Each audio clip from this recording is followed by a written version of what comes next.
ओम मंगलम भगवान विष्णु मंगलम गरुड़ध्वज मंगलम पुंडरीकाक्ष मंगलायतनो हरि। गुरुर्ब्रह्मा गुरुर्विष्णु गुरुर्देवो महेश्वरा गुरु साक्षात् परब्रह्म तस्मै श्री गुरुवे नमः। नमस्कार, स्वागत है आपका आचार्य वाणी में। मैं आचार्य डॉक्टर विक्रमादित्य आपके साथ हूँ और आज का विषय हमारा है तुला राशि वालों के लिए ग्रह नक्षत्रों के दृष्टिकोण से जून के आरंभ काल में ग्रहों का खेल किस प्रकार का आपके जीवन में प्रभाव उत्पन्न करने वाला है। देखिए, ग्रहों का खेल ही बड़ा विचित्र होता है। कब कहाँ कौन सा ग्रह बदल रहा है, और इस ज्येष्ठ के महीने में तो ऐसा योग बना कि एक ग्रह को छोड़कर समस्त ग्रह अपने अपने गति से बदल गए। ग्रह योग बदल दिया उन्होंने और उनका प्रभाव भी जीवन में विशेष तौर पर पड़ता दिखाई दे रहा है। किसी का सम्मान बढ़ रहा है, किसी का अपमान हो रहा है, किसी के पास धन आ रहा है, किसी के पास जा रहा है, किसी के जीवन से विपत्तियां घट रही हैं, किसी के जीवन में विपत्तियां बढ़ रही हैं। ऐसा योग बनता दिखाई दे रहा है। तो ऐसे में तुला राशि वालों के लिए बड़ा महत्वपूर्ण समय आरंभ हुआ चाहता है, क्योंकि आपकी राशि के जो स्वामी हैं वो भी अपने उच्च भाव में। बड़ा लंबा योग बना कि शुक्र महाराज काफ़ी लंबे समय से अपनी उच्च राशि में चल रहे थे और वो आपके लिए विजय का योग बनाने की स्थिति में थे, और अब वो परिवर्तन कर कर आपकी राशि के बिल्कुल सम्मुख आकर बैठ गए। उनका भी खेल बड़ा विचित्र होगा। इसके साथ साथ और ग्रह राहु, केतु, बृहस्पति, बुध, ये सब के सब मंगल इत्यादि, सबसे बड़ा मंगल का परिवर्तन समझें कि आपकी राशि के सप्तम भाव में मंगल का भाव राशि पड़ी है और आपकी राशि से द्वितीय भाव में भी मंगल की राशि, और ऐसे में मंगल महाराज जो नीच राशि में, कमज़ोर राशि में काफ़ी लंबे समय से फंसे हुए थे, वो भी परिवर्तन की तरफ जा रहे हैं। पुरुषार्थ को बढ़ाने का रास्ता कुछ देते दिखाई दे रहे हैं। तो ये सब प्रभाव बड़े विशेष आपके लिए रहने वाले हैं। तो इनको सिलसिलेवार तरीके से समझ लें। ग्रह नक्षत्र क्या कुछ प्रभाव आपके लिए करेंगे, कैसा खेल रहेगा। 1 तारीख रविवार का दिन, 1 जून के दिन खासतौर पर षष्ठी तिथि विद्यमान है, और उस दिन ग्रह नक्षत्रों के दृष्टिकोण से, आपकी राशि के दृष्टिकोण से हमें जो योग दिखाई देता है वो आपकी मेहनत के अनुसार से लाभ देने की स्थिति ग्रह दिखा रहे हैं। मंगल के साथ विराजमान चंद्रमा साफ साफ कहता है कि मंगल को भी थोड़ा एक्टिवेट कर रहा है, कमज़ोर होते हुए भी, और कह रहा है कि चलो उठो, चलो जगो, काम करो, और जो मन में प्रवृत्ति रहेगी उसको कर लोगे, ध्यान रखना। ऐसा योग बन रहा है। तो इस दिन विशेष तौर पर कार्तिक भगवान का पूजन करना चाहिए। हो सके तो रवि योग भी बन रहा है। नए कार्यों का आरंभ करने के लिए दिन अच्छा दिखाई देता है। ओवरऑल आपके लिए अच्छे मेहनत के अनुसार से 4 कदम चलोगे तो 4 सफलताएं मिलेंगी, 10 कदम चलोगे तो 10 सफलताओं की तरफ आगे बढ़ोगे, और नहीं चलोगे तो वैसे के वैसे खड़े रह जाओगे। ऐसा योग बन रहा है। तो इसलिए उठो, जागो, चलो, काम करने का प्रयास करो।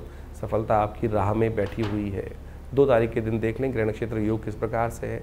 सोमवार का अवसर है, सप्तमी तिथि विद्यमान है ग्रह नक्षत्रों के दृष्टिकोण से, और ग्रह नक्षत्र आपके लिए परिवर्तन का रास्ता बना रहे हैं, और ये परिवर्तन आपके लिए अच्छा सा लाभ का मार्ग खोल सकता है। लेकिन ध्यान रखना, फक्कड़ किस्म के लोगों से दूर रहना। अननेसेसरी के ऐसे लोग जो जिनका न ठौर न ठिकाना, वो आपको धोखा दे सकते हैं।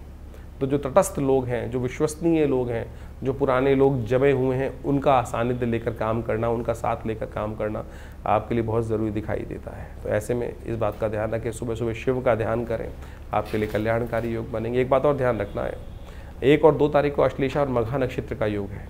ये नक्षत्र बड़ा विशेष होते हैं, गंडमूल के अंतर्गत आते हैं। जिन जातकों ने इन नक्षत्रों में जन्म लिया होता है उनको अपनी मूल शांति अवश्य करानी चाहिए। कई बार क्या होता है कि मूल शांति ढंग से होती नहीं है, और फिर केवल 27 जगह की मिट्टी, पानी इत्यादि इकट्ठे कर कर लोग केवल दिखावा कर लेते हैं और कह देते हैं मूल शांति हो गई। मूल मंत्र का 27 दिन तक एक दशांश यज्ञ करते हुए 1000 रोज जप करने से ही मूल शांति होती है, और इसको करा लेना चाहिए।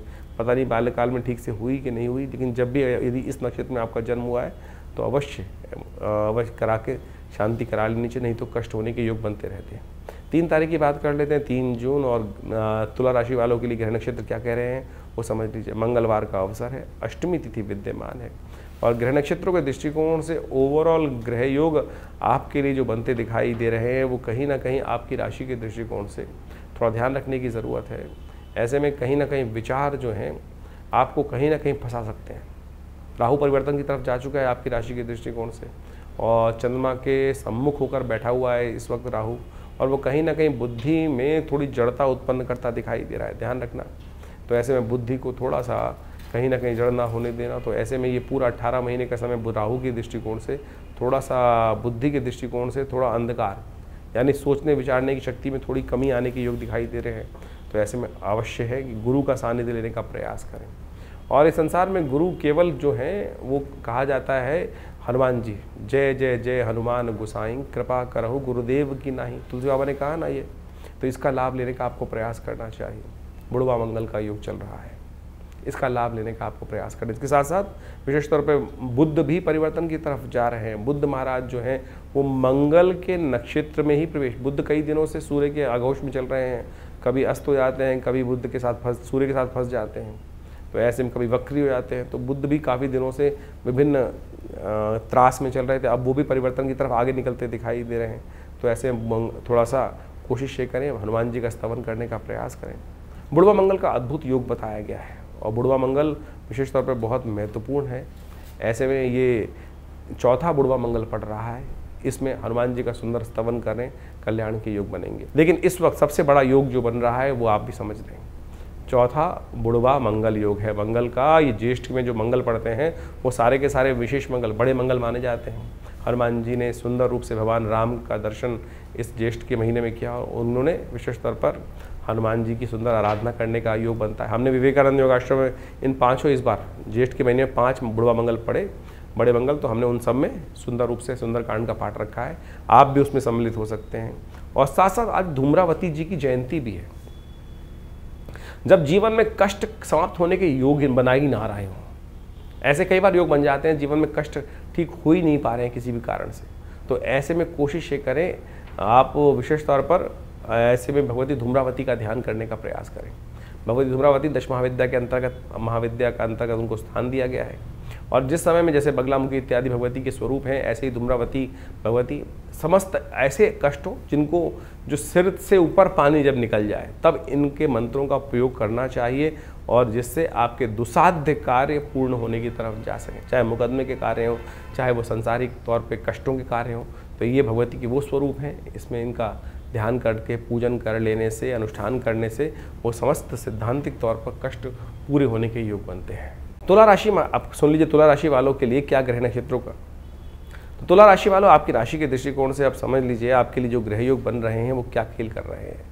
4 तारीख का दिन आपके लिए बुधवार का दिन दिखाई देता है और साथ साथ 9वीं तिथि विद्यमान है, उस दिन ग्रह परिवर्तन की तरफ जा रहे हैं और आपकी राशि के दृष्टिकोण से दिन थोड़ा हल्का दिखाई देता है। बहुत सोच समझ कर कार्य करने की ज़रूरत पड़ेगी। सुबह 7:37 पर ग्रहों का परिवर्तन दिखाई देता है और दिन थोड़ा सा हल्का दिखाई देता है। अननेसेसरी खर्चे आपको थोड़े परेशान करते दिखाई देंगे। ऐसे में ध्यान रखिएगा, बहुत जल्दी काम करना, बहुत ज़्यादा छटपटाहट में काम करना वो थोड़ा नुकसानदेह हो सकता है। महेश्वर नवमी है, खास तौर पे भगवान शिव का ध्यान करें, शिव का विशेष तौर पर पूजन करने का प्रयास करें, ओम नमः शिवाय का जप करें। हो सके तो विशेष तौर पर गणेश जी को पीले पुष्प अर्पित करने का प्रयास करें। गणेश जी की प्रेरणा से आपके लिए थोड़ा सा कहीं ना कहीं रक्षा प्राप्ति के योग बन जाएंगे। स्वास्थ्य के मामले में थोड़ा हो सके तो स्वास्थ्य यदि ठीक ना चल रहा हो तो ऐसे में क्योंकि 9 तपा चल ही रहा है, सूर्य महाराज का पूर्ण अग्नि वर्षा का योग आपकी राशि के दृष्टिकोण से बनाए हुआ है, तो ऐसे में कोशिश ये करें विशेष तौर पर भगवान सूर्य को अर्घ दें तो आपके लिए बहुत अच्छा रहेगा और गंगा जल से अर्घ देना आपके लिए संपूर्ण रूप से कल्याणकारी रहेगा। गणेश जी को दूर्वा अर्पित करना भी एक अच्छा उपाय है, उसका लाभ लीजिए। बात कर लेते हैं 5 तारीख की, 5 जून को। यदि हम बात करें तुला राशि वालों के लिए ग्रह योग किस प्रकार के बन रहे हैं, वो बहुत विशेष बनते दिखाई दे रहे हैं। दिन भी बहुत अच्छा है, गंगा दशहरा बटुक भैरव जयंती का दिन दिखाई देता है। ग्रह नक्षत्रों के दृष्टिकोण से आपके लिए जो ग्रह योग हैं वो थोड़ा सा स्वास्थ्य के मामले में और अननेसेसरी खर्चों से बचेगा। हर काम को रूल्स को फॉलो करते हुए करें। हाँ देखिए, हमारे जीवन में जो कष्ट होता है ना, 10वीं तिथि है इस दिन, ध्यान रखते हुए कार्य करना है कि हम हमारे जीवन में जो कष्ट आता है कहीं ना कहीं हमारे द्वारा दिए गए दुष्कर्मों से ही आता है। तो ऐसे में हमको उन समस्त पापों से, उन समस्त गलत कार्यों से निवृत्ति का मार्ग मिलता दिखाई दे रहा है। दशहरा है, गंगा दशहरा, दशम पापम हरति दशहरा। गंगा जल से स्नान करें, गंगा जल का दान करें। शास्त्र में गंगा दशहरे का और बटुक भैरव जयंती का अद्भुत महत्व बताया गया है, अद्भुत कथाएँ हैं, उनको समझें तो इसका महत्व आपको पता चलेगा। इन दिनों ग्रह नक्षत्रों के दृष्टिकोण से उपाय भी कुछ खास कर लेने चाहिए, तो ये उपाय जो हैं वो नोट कर लीजिए। देखिए, इस दिन खासतौर पे गंगा दशहरे का योग बन रहा है, बटुक भैरव जयंती का योग बन रहा है। ये दोनों त्यौहार जो हैं बहुत इंपॉर्टेंट है, बहुत महत्वपूर्ण है, जो विशेष तौर पर दशमी के दिन पड़ते हैं। ज्येष्ठ मास की दशमी के दिन गंगा का अवतरण हुआ और गंगा का अवतरण इस संसार के कल्याण के लिए महाराज भगीरथ ने, कहा जाता है कि अपनी 3 पीढ़ी तक भगीरथ का जो पीढ़ी थी वो भगवान की आराधना करते रहे। महाराज सगर के जो 60,000 पुत्रों को श्राप दे दिया गया था महर्षि कपिल के द्वारा, और जब कहा जाता है कि जब सत्ता आती है तो कोई भी व्यक्ति जो है वो मदमस्त हो जाता है। तो इंद्र ने एक चाल चली, महाराज सगर ने यज्ञ इत्यादि रखा था, बहुत बड़ा अश्वमेध यज्ञ रखा था, और अश्वमेध यज्ञ के अंतर्गत विभिन्न प्रकार से अपने उस राज्य को सुव्यवस्थित करने के लिए, समृद्धि की पराकाष्ठा प्राप्त करने के लिए महाराज सगर ने अश्वमेध यज्ञ रखा। 100 यज्ञ रखे गए और अंत में उस संपूर्ण संसार में विजय प्राप्त करने के निमित्त, धर्मयुक्त ध्वजा फहराने के निमित्त घोड़ा छोड़ा जाता था। वो घोड़ा जहाँ जहाँ जाता था वो राज्य समस्त थे वो राजा का आधिपत्य स्वीकार करते थे। तो कहा जाता था कि वो जो घोड़ा पकड़ लेता था उसके साथ युद्ध होता था।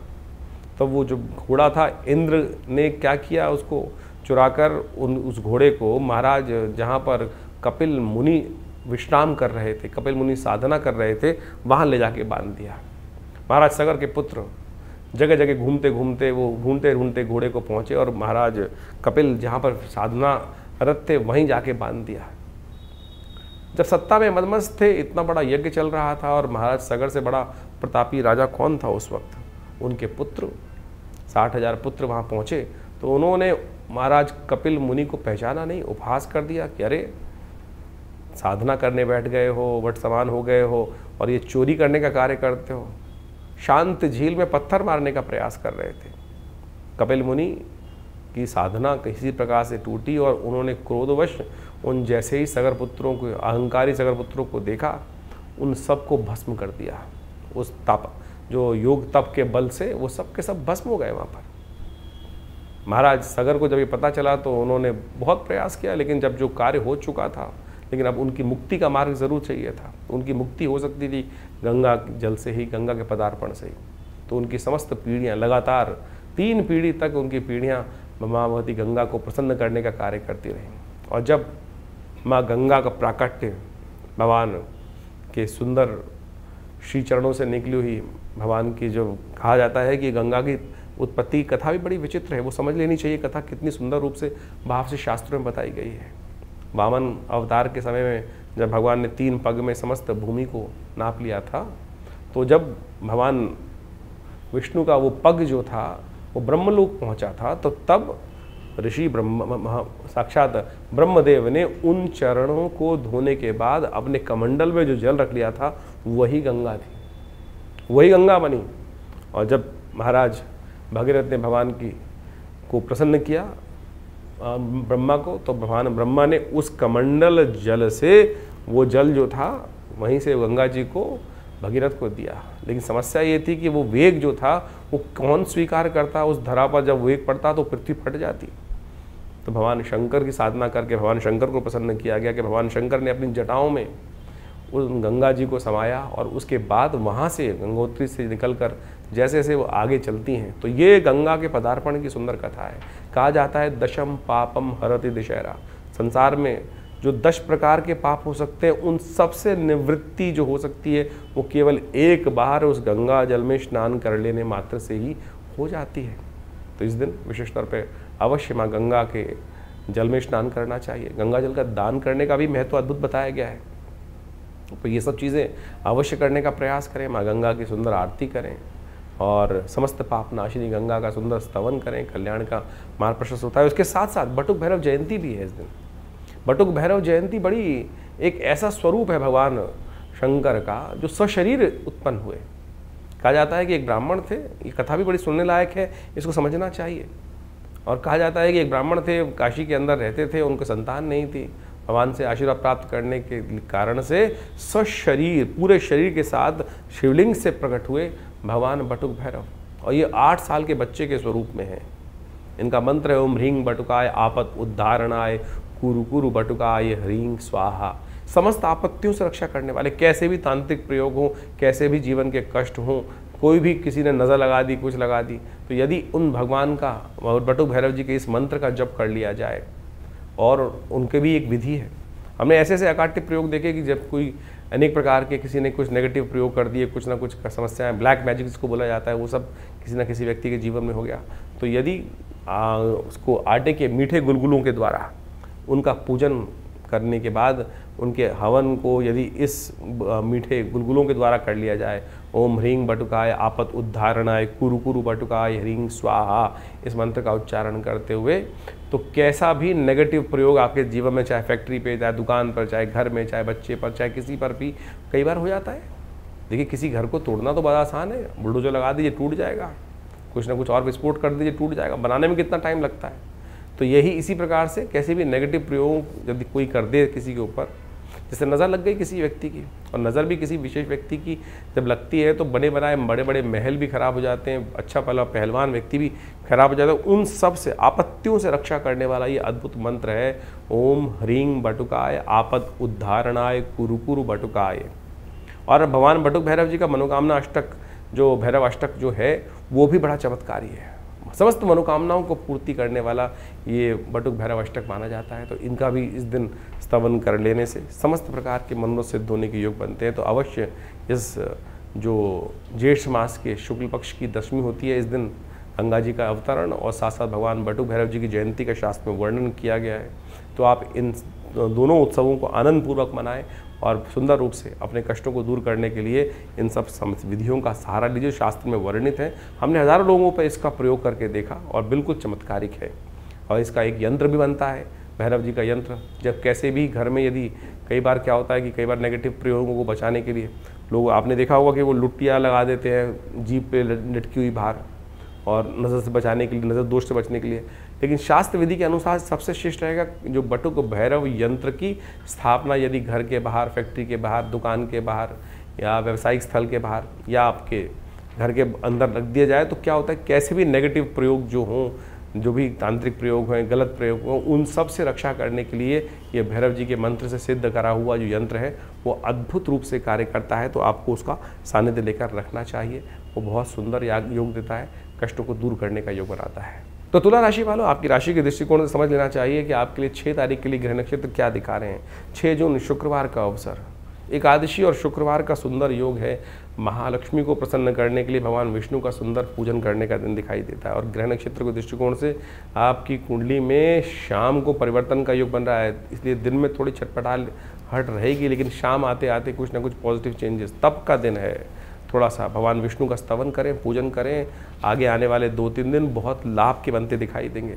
आपकी राशि के दृष्टिकोण से आपके चंद्रमा जैसे ही रात्रि में करीब करीब 8 बजे के आसपास आपके राशि में प्रवेश करेंगे, वो महत्वपूर्ण परिवर्तन का योग आपके लिए आने वाले 2-3 दिन बनाएंगे। गजकेसरी योग बनकर तैयार होगा। तो ऐसे में बुध भी परिवर्तन की तरफ जा रहे हैं। बुध महाराज आपकी राशि के दृष्टिकोण से भाग्य में जाकर विराजमान होने जा रहे हैं। सुबह सुबह ही योग बन रहा है और बुध अष्टम भाव से निकलकर आपकी राशि के दृष्टिकोण से ये जो परिवर्तन की राह चल रहे हैं ना, ये बहुत महत्वपूर्ण है।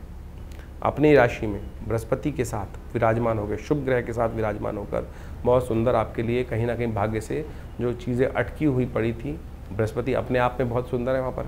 ऐसे में कोशिश ये करें, इस दिन से आरंभ कर 41 दिन लगातार केसर का सेवन करने का प्रयास करें, केसर का तिलक करने का प्रयास करें और देखिएगा बुध का चमत्कार, बृहस्पति का चमत्कार, इन दोनों ग्रहों की युति से आपको बहुत सुंदर तरह से मिल सकता है।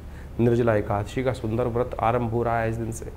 इसका महत्व शास्त्र में अद्भुत रूप से बताया गया है। इस दिन निर्जला एकादशी है, ये भीमसेन एकादशी के रूप में भी जानी जाती है। कहा जाता है कि संपूर्ण जो एकादशी हैं, जो 12 की 12 एकादशी जो आती हैं, पूरे 12 महीनों में एकादशी होती हैं, जो 24 एकादशी टोटल पड़ी, उन सब में यदि निर्जला एकादशी का व्रत एक बार कर लिया जाए तो उनके पूरे के पूरे वर्ष की जितनी एकादशी हैं उन सब का फल प्राप्त हो जाता है। भीमसेन ने एक बार महर्षि व्यास से प्रेरित होकर इस समय में व्रत रखा था।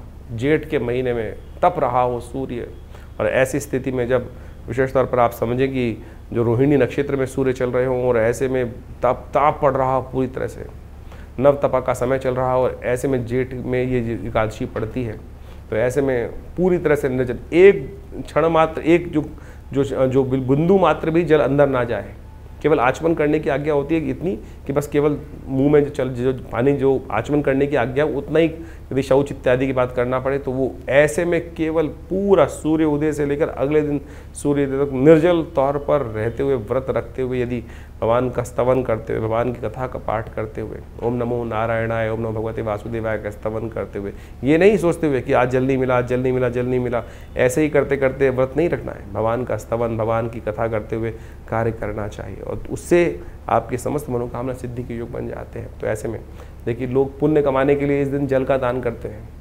वैसे तो निर्जला एकादशी का रूप में व्रत रखने का विधान है, लेकिन छबीली लगती है, लोग बांटते हैं। जल का दान करने की परंपरा भारतीय संस्कृति में अनादिकाल से रही है। लोग कुएं बनवाते थे, बावड़ियाँ खुलवाते थे और साथ साथ प्याऊ लगाते थे। ये भारतीय संस्कृति ही है। शायद किसी और संस्कृति में ऐसी व्यवस्था करने की परंपरा नहीं रही।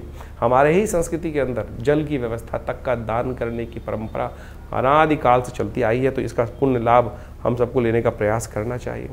और इस दिन विशेष तौर पर भद्रा का योग भी बन रहा है, जो भद्रा करीब करीब दोपहर को 3:30 बजे के बाद रहेगी। तो नए कार्यों का आरंभ करने से इस दिन बचना चाहिए। इस बात का ध्यान रखते हुए कार्य करेंगे तो अच्छा रहेगा। तो तुला राशि वालों, 7 तारीख के दिन आपकी राशि के दृष्टिकोण से बड़ा महत्वपूर्ण योग बनकर तैयार है। चंद्रमा परिवर्तन कर चुके हैं। शनिवार का दिन, द्वादशी तिथि आपकी राशि के दृष्टिकोण से जो योग बना रही है, गजकेसरी योग का निर्माण आपकी राशि में बैठकर ही बृहस्पति भाग्य में बैठकर चंद्रमा पर पूर्ण दृष्टि डाल रहे हैं। नया उत्साह आपके साथ बनता दिखाई दे रहा है। बहुत वर्षों बाद बृहस्पति 12 वर्षों बाद जिस राशि में अति गोचर अतिचारी होकर प्रवेश कर रहे हैं, योग बना रहे हैं, ये समय बहुत एफर्ट के साथ काम करने का है। इसलिए निष्ठा के साथ जो उम्मीद है उसको पूरा करने का रास्ता दिखाई देता है। ऐसे में इस दिन और भी ग्रह परिवर्तन दिखाई दे रहे हैं। आपके मंगल भी अब परिवर्तन की तरफ जा रहे हैं। मंगल महाराज जो कमज़ोर अवस्था में थे, दशम भाव में चल रहे थे, वो भी जाके लाभ वाले स्थान में सुबह 4:11 पर परिवर्तन का योग बनाएंगे। शनि महाराज भी उत्तरा भाद्रपद नक्षत्र में प्रवेश कर रहे हैं। तो ऐसे में ओवरऑल ग्रह आपके अब पॉजिटिव बनते दिखाई दे रहे हैं। चीज़ों को पॉजिटिव करने का समय आपके लिए अब आरंभ हुआ चाहता है। तो ऐसे में अपने ग्रह नक्षत्रों को समझें, चीज़ों को ठीक करें और बिल्कुल प्रॉपर्ली काम करने का प्रयास करेंगे तो बहुत अच्छा रहेगा। शनिवार का दिन है। शनि महाराज आपकी राशि के दृष्टिकोण से इस वक्त अच्छे ही हैं, आपके लिए ख़राब बिल्कुल नहीं है। तो कोशिश ये करें, शनि को भी थोड़ा सा और ताकत देने का प्रयास करें। जो भी भोजन कर रहे हैं उसका पहला हिस्सा निकाल कर या तो काले कुत्ते को या कौवे को अवश्य डाल दिया करें। ये उपाय लगातार करते रहेंगे तो शनि महाराज प्रसन्न रहेंगे। और हनुमान जी को तो विशेष तौर पर जेठ का, मंगल का खासतौर महीना चल रहा है तो अवश्य करें। मंगल परिवर्तन की तरफ भी गए हैं तो अवश्य हनुमान जी का स्तवन करते रहिए, अच्छा रहेगा। चंपक द्वादशी है तो ऐसे में विशेष तौर पर बंदरों को चना, गुड़ इत्यादि डाल दीजिए, वो आपके लिए कल्याणकारी योग बनाएंगे। 8 तारीख की गणना समझ लीजिए तुला राशि वालों के लिए कैसी है। रविवार का दिन है और साथ साथ द्वादशी तिथि वृद्धि की तरफ चली गई, एक एक्स्ट्रा हो गई द्वादशी दिल्ली के पंचांग के अनुसार से। अच्छा है, रवि प्रदोष का योग बना दिया है इसने। रवि प्रदोष आपकी कीर्ति में वृद्धि का योग बना रहे हैं। गज केसरी योग तो वैसे ही आपकी राशि में बना हुआ है। तो ऐसे में पूरी तरह से आपके लिए समय अच्छा है और सर्वार्थ सिद्ध योग का योग भी बन रहा है। ऐसे में आगे आप बढ़कर काम करने के लिए ध्यान रखते हुए कार्य करेंगे तो अच्छा रहेगा। चीज़ें पॉजिटिवली आपके लिए अच्छी बनती दिखाई दे रही हैं, धीरे धीरे योग बनते दिखाई दे रहे हैं आपके लिए। तो ऐसे में रविवार के दिन विशेष तौर पर आश्रम में यज्ञ रहता है। कई बार क्या होता है कि ऐसे में गायत्री का सानिध्य ले लेना चाहिए। जब ग्रह अच्छे होते हैं तो हमारे पूर्वजों का आशीर्वाद भी हमको साथ चाहिए। अपने पितरों को प्रसन्नता के लिए हमने विवेकानंद योगाश्रम में रविवार के दिन गायत्री यज्ञ रखा हुआ है, विष्णु यज्ञ रखा हुआ है। तो आप उनको सुंदर स्तवन करके पूजन करते हुए कार्य करेंगे तो बहुत अच्छा रहेगा। तो आप स्वयं विवेकानंद योगाश्रम में चल रहे इस महायज्ञ में हर रविवार को जो ये रहता है तो उसमें अवश्य सम्मिलित हों। सुबह 8 बजे से लेकर 11 बजे तक भंडारे के साथ एक कार्यक्रम रहता है। 9 तारीख की गणना भी सुन लीजिए। 9 तारीख के लिए राशिफल के अनुसार से तुला राशि वालों के लिए सोमवार का अवसर और त्रयोदशी तिथि उदया तिथि के तौर पर विद्यमान है। और ग्रह नक्षत्र परिवर्तन कर चंद्रमा थोड़े क्षीर्ण जरूर होने जा रहे हैं, लेकिन आपके लिए भाग्यशाली योग बना रहे हैं। चिंता ना करें, आप थोड़ा सरल होकर अच्छे लोगों का सानिध्य लेते हुए कार्य करेंगे तो बहुत अच्छा आपके लिए रास्ता बनता दिखाई देगा। सर्वार्थ सिद्ध योग बनकर तैयार है और यह आपके लिए कहीं ना कहीं अच्छे योग बनाता दिखाई दे रहा है। थोड़ा सा विनम्र होकर काम करने का प्रयास करें, बड़े लोगों का आशीर्वाद देकर काम करिए, चीज़ें आपके लिए अच्छी रहेंगी। और ये माता जी का आशीर्वाद लें तो सबसे श्रेष्ठ है। माँ दुर्गा का, अपनी स्वयं की माता का आशीर्वाद लें। चावल का दान करिए, खीर बनाकर भगवान को भोग लगाइए और उसका ग्रहण करके काम करने का प्रयास कीजिए। चंद्रमा जो क्षीणस्थ हैं, कमज़ोर हैं, वो भी आपके लिए उचित हो जाएंगे। थोड़ा सा चंद्रमा हल्का ज़रूर है तो लेकिन खीर का दान करना, खीर का भोग लगाना आपके लिए बड़ा सुंदर उपाय है। सोमवार के दिवस पे ये कर लीजिए, देखिए बहुत सुंदर होगा। 10 तारीख के दिन ग्रह नक्षत्र दिखा रहे हैं बहुत अद्भुत योग। मंगलवार का दिन, ज्येष्ठ का अंतिम मंगल का योग, 5वां मंगल का योग बन गया है। चतुर्दशी उदया तिथि है, उसके बाद पूर्णिमा का आगमन भी हो जाएगा। और ग्रह नक्षत्रों के दृष्टिकोण से यदि पुरुषार्थ को बढ़ा लें, देखिए आपकी राशि के दृष्टिकोण से क्या हो रहा है कि मंगल महाराज परिवर्तन कर चुके हैं और वहाँ से दृष्टि डाल रहे हैं चंद्रमा पर, तृतीय भाव में बैठे हुए चंद्रमा पर। तो ये जो चंद्रमा कमज़ोर है उस पर पूर्ण प्रभाव मंगल ने डाल दिया अपने घर में, तो यह उसके लिए शुभ पुरुषार्थ कर कर रास्ता बन सकता है, चीज़ें बहुत अच्छी फेवर में जा रही हैं। वैसे भी हनुमान जी को थोड़ा प्रसन्न कीजिए, बुढ़वा मंगल अंतिम है, सत्यव्रत है, खासतौर पर बुध उदय होने जा रहे हैं, कई प्रकार के शुभ योग बन रहे हैं। तो ऐसे में पूरी तरह से बुढ़वा मंगल, अंतिम बुढ़वा मंगल का योग बन रहा है, बड़ा मंगल जो है, जिसमें हनुमान जी ने स्वयं भगवान राम के दर्शन किए थे। हमने विवेकानंद योगाश्रम में इस बुढ़वा मंगल पर, अंतिम बुढ़वा मंगल पर बड़ा कार्यक्रम रखा है। सवा मनी का भोग रहेगा, हनुमान जी का सुंदर चूल्हा चढ़ने का कार्यक्रम रहेगा, सुंदरकांड का पाठ रहेगा। आनंद भाव से आप भी इस सुंदर कार्यक्रम में भाग लें।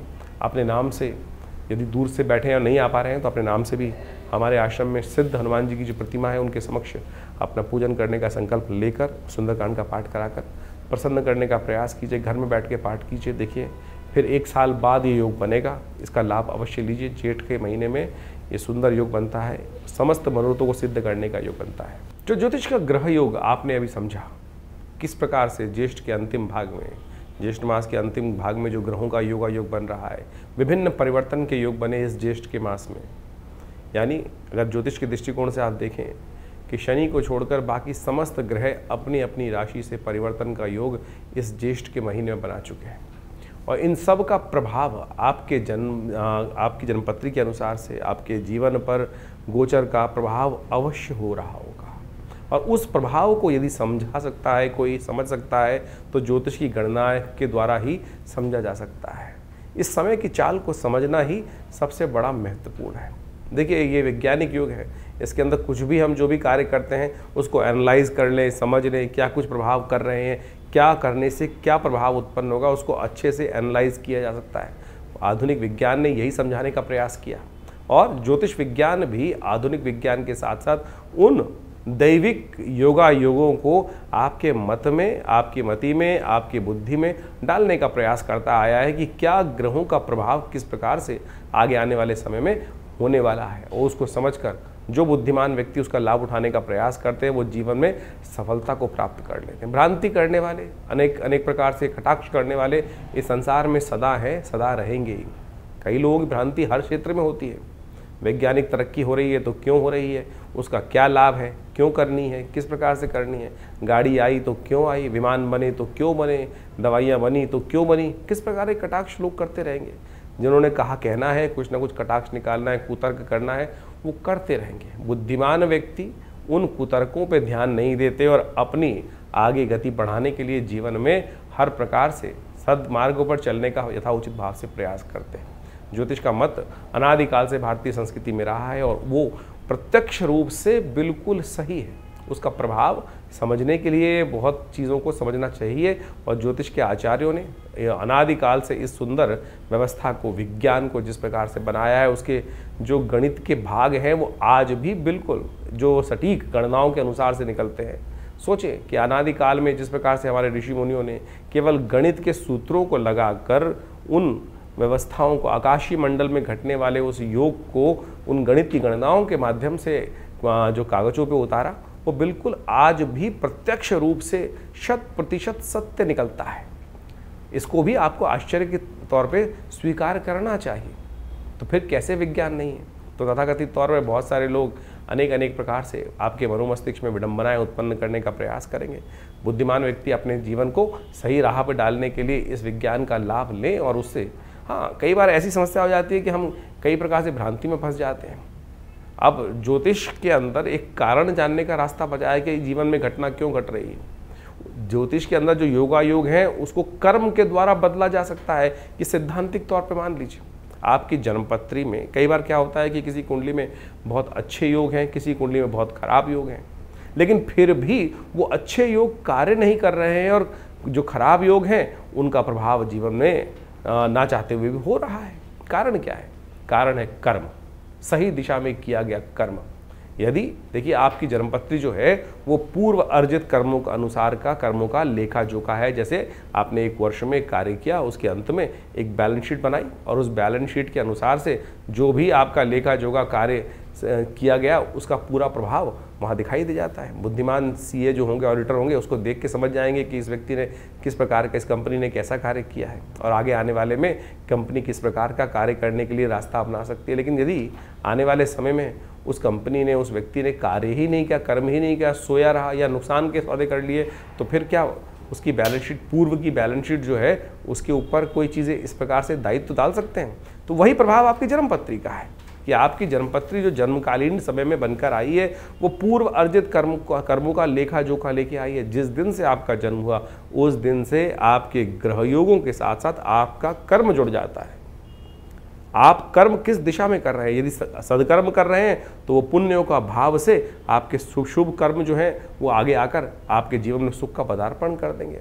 और यदि शुभ कर्म नहीं कर रहे हो, अशुभ कर रहे हो जन्म के बाद से, तो समझ लो फिर वो जो पाप प्रवृत्ति व्यक्ति की है वो कहीं ना कहीं कष्ट देने के योग बना लेती है। तो सिद्धांतिक तौर पे हम इस सिद्धांत को समझाने का प्रयास कर रहे हैं कि जो लोग समझते हैं कि डेस्टिनी डिफाइंड है, ऐसा नहीं है, चेंज कर सकते हैं आप अपने कर्मानुसार। तो ज्योतिष का ये प्रत्यक्ष प्रभाव, कई लोग सरेंडर कर देते हैं कि अगर मेरी कुंडली में दरिद्र योग है तो मैं दरिद्र ही रहूँगा। ऐसा नहीं है भाई, दरिद्र योग है तो उसको परिवर्तन कर कर आप उसको शुभ योग बना सकते हो। और अगर राजयोग है और आप कर्म नहीं करोगे, सोए रहोगे, शुभ उसका लाभ लेने का प्रयास नहीं करोगे, अशुभ कर्म करते रहोगे, तो फिर वो राजयोग सब समाप्त भी हो जाएगा, शुभ योग, धन का योग समाप्त भी हो जाएगा, छन्नी भी बन जाएगा। तो ये आपको सही रूप से समझ लेना चाहिए कि ये सब कर्म का खेल है और कर्म के साथ आपका हर चीज़ जुड़ा हुआ है। शास्त्र में कहा गया ना, अवश्यमेव भोक्तव्यम कृतम कर्म शुभाशुभम। तो इसको हमें सत्य रूप से समझ लेना चाहिए। और अनेक प्रकार से रास्तों को समझाने के लिए शास्त्र में विभिन्न विभिन्न प्रकार के माध्यमों से उन सब सिद्धांतों को समझाया जाता है। और हम समझें कई बार कुंडली के अंदर बड़े प्रकार के दरिद्र योग बने हुए हैं, केमुद्रम योग हैं। लोग चाहते हैं, बड़ी विचित्र स्थिति है कि ज्योतिषी के पास आके लोग किसी भी विज्ञान पे जाते हैं, चमत्कार की बात करते हैं कि चमत्कार कर दीजिए बस कुछ। अरे भाई, चमत्कार नाम की चीज़ इस संसार में कुछ नहीं होती है। अगर आप चमत्कार ज़्यादा बात करोगे तो बहुत सारे लोग हर शाख पे इतने शातिर लोग बैठे हैं, वो कहीं ना कहीं आपको कष्ट में डालने के योग बना देंगे। तो इसलिए सबसे पहले अपने मस्तिष्क से, अपने विचारों से इस बात को हटा दीजिए कि चमत्कार कोई कर सकता है। सैद्धांतिक तौर पे कार्य किया जा सकता है, सैद्धांतिक तौर पे आपको कार्य समझा सकता है।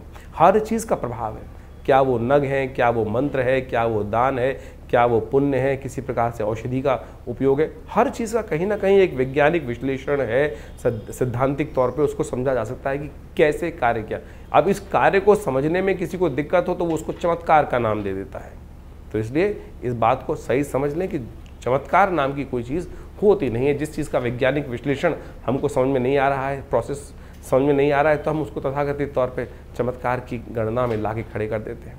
तो इस तरह से आप अपने ग्रहों को सही से समझें। तो ज्येष्ठ का महीना जो हमने आपके समक्ष रखा, ये बहुत पुण्य दाने वाला महीना है।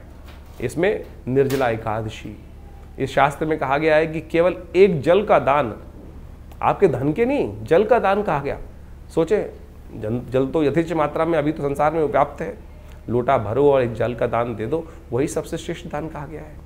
निर्जला एकादशी का सुंदर व्रत इस एकादशी इन ज्येष्ठ के मास में आता है। गंगा का पदार्पण इस ज्येष्ठ के मास में होगा, जिसे गंगा दशहरा कहा जाता है। दशम पापम हरति दशहरा, केवल एक डुबकी मात्र उस गंगा जल में ले लेने से आपके समस्त अनेक कर्मों में किए गए जो कर्म है, दशम पापम हरति दशहरा, यानी समस्त पापों से निवृत्ति का मार्ग ये दशहरा केवल जल से स्नान करने से प्राप्त हो जाता है। तो सोचें कितना सुंदर भारतीय संस्कृति ने अपने शास्त्रों के माध्यम से उस सिद्धांत, जीवन के रहस्य को समझाने का प्रयास किया है।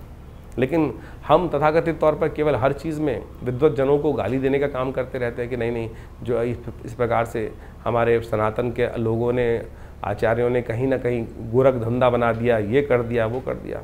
तो इस बात को, भ्रांति को हटाने का प्रयास करें, अपने संस्कृति के प्रति उलाहना ना दें।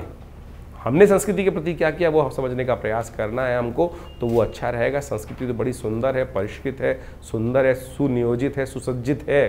तो हम उसको सुंदर रूप से अपनाने का प्रयास यदि कर लें तो बहुत अच्छा रहेगा। तो आप हमारे शास्त्र मतों को, हम अपने अनेक कथाओं के माध्यम से इन समस्त ज्योतिष के रहस्यों को आपके समक्ष रखने का प्रयास करते हैं। वैदिक कथाओं के माध्यम से उनको समझाने का प्रयास करते हैं। यदि आप इन सब सिद्धांतों को समझ लें तो आपको पूर्ण रूप से अपनी संस्कृति के प्रति विश्वास भी जगेगा, श्रद्धा भी जगेगी, और उससे आप जानकर अपने आप को भी अच्छा लाभ देंगे और हमारे समाज को भी लाभ देंगे। तो ज्योतिष विज्ञान के द्वारा इन समस्त सिद्धांतों को समझ लीजिए और अपनी जन्मपत्री को अच्छे से समझिए। अपनी जन्मपत्री के अनुसार से चीज़ों को समझते हुए अपने जीवन के फील्ड को समझने का प्रयास करें, किस क्षेत्र में कार्य कर रहे हैं। कई बार क्या होता है, हम जीवन में कौन से क्षेत्र के कार्य करने आए थे और कहाँ भटक जाते हैं। बचपन से ही, बाल्यकाल से ही हमको अपने जीवन के लक्ष्य को समझना चाहिए कि मैं किस चीज़ के लिए बना हूँ, मैं कौन से कार्य करने के लिए। नहीं तो क्या होता है, जीवन में व्यक्ति भटकता रहता है और फिर जाके 40-50 साल बाद उसको एक दिशा प्राप्त होती है।